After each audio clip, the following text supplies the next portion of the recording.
নমস্কার বন্ধুরা, তোমরা সবাই কেমন আছো? আশা করি খুবই ভালো আছো।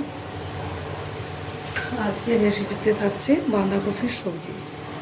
কড়াই বসিয়ে নিয়েছি, গরম হয়ে গেছে, দিয়ে দিচ্ছি সর্ষের তেল,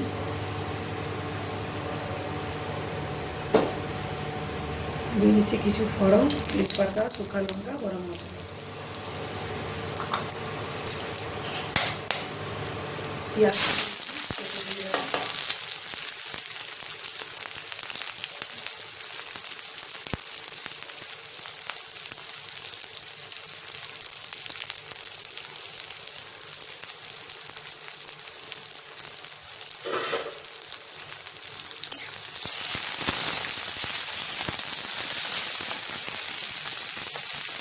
খুব বেশি ভাজবো না, হালকা ভাজবো না, আলুর সাথে একটু পেঁয়াজটা ভাজাবে।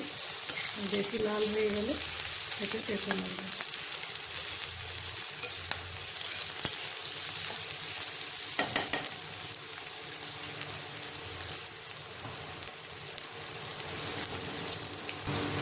পেঁয়াজ ভাজা হয়ে গেছে, আলু কেটে ধুয়ে রেখেছি,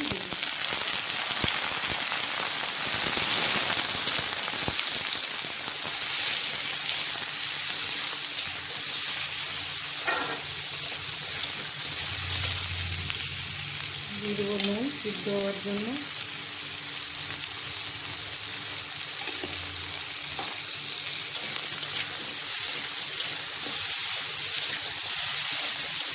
ভালোভাবে নুনটা মিলিয়ে নেবো আলুর সাথে।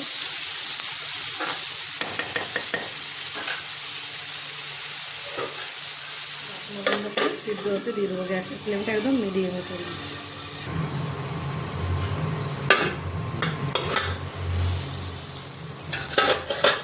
তো দেখুন এখানে আলু আর পেঁয়াজ কি সুন্দর ভাজা হয়ে গেছে। আলু কারণ আলু লাল হয়ে গেছে।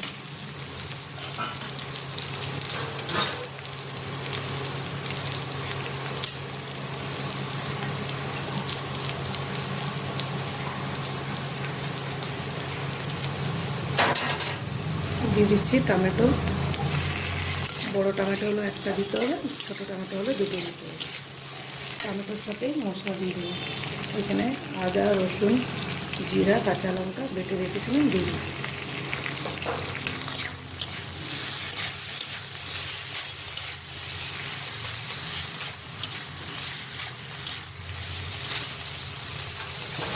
একটু গুঁড়ো মশলা দিয়ে দেবো।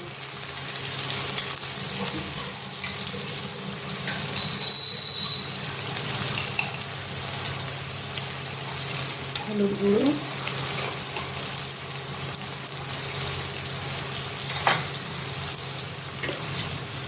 দিয়ে দিচ্ছি একটু ধনে গুঁড়ো,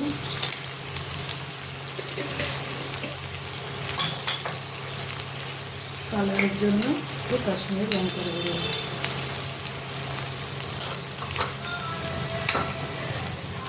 ঝালের জন্য আমি কাঁচা লঙ্কা ব্যবহার করেছি, আবার ফোড়নে শুকনো লঙ্কা দিয়েছি জন্য আর লঙ্কা গুঁড়ো দেওয়ার দরকার নেই। এখানে মশলাটা ভালোভাবে কষবো।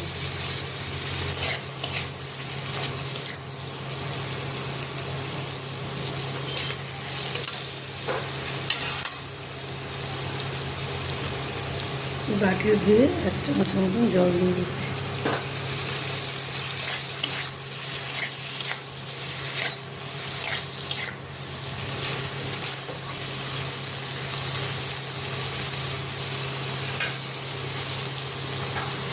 তো এখানে মশলা কষানো হয়ে গেছে, বাঁধাকপি আমি কেটে ধুয়ে রেখেছি, দিয়ে দিচ্ছি।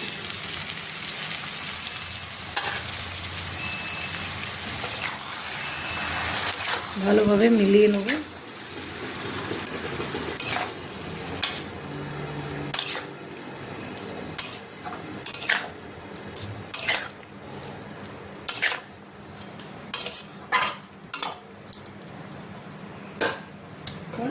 বন্ধ করে সিদ্ধ হওয়ার জন্য রেখে দেবো।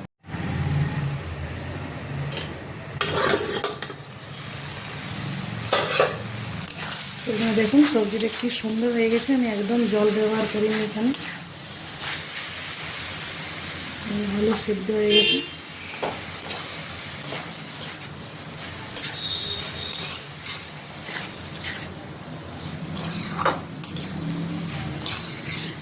এখানে আমি 2 চামচের মতন জল দিব।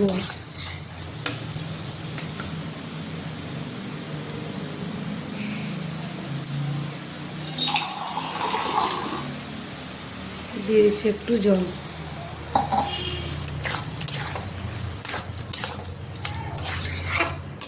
জল দিয়ে আরেকবার ফুটিয়ে নেব।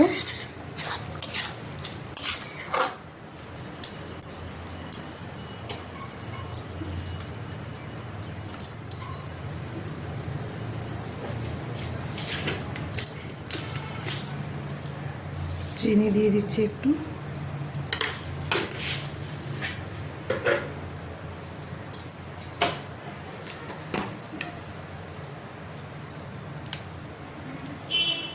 একটু গরম মশলা গুঁড়ো।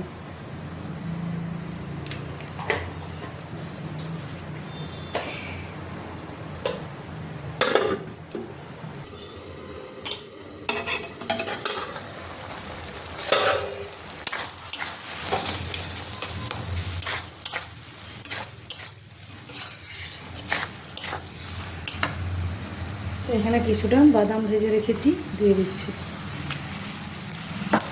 বাঁধাকপির সবজি আমার এখানে কমপ্লিট হয়ে গেছে। বাদাম ভাজা দিয়ে খেতে খুব ভালো লাগে।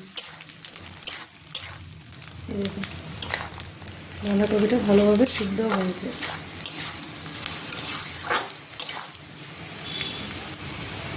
আমার রেসিপি যদি আপনাদেরকে ভালো লাগে তো লাইক সাবস্ক্রাইব নিশ্চয়ই করবেন, কমেন্ট করে জানাবেন কেমন লাগলো।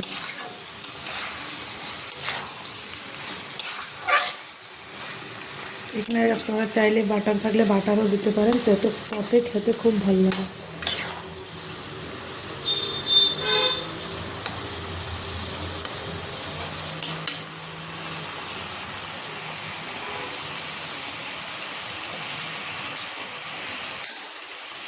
আমি একটু ঘি দিয়ে দিচ্ছি।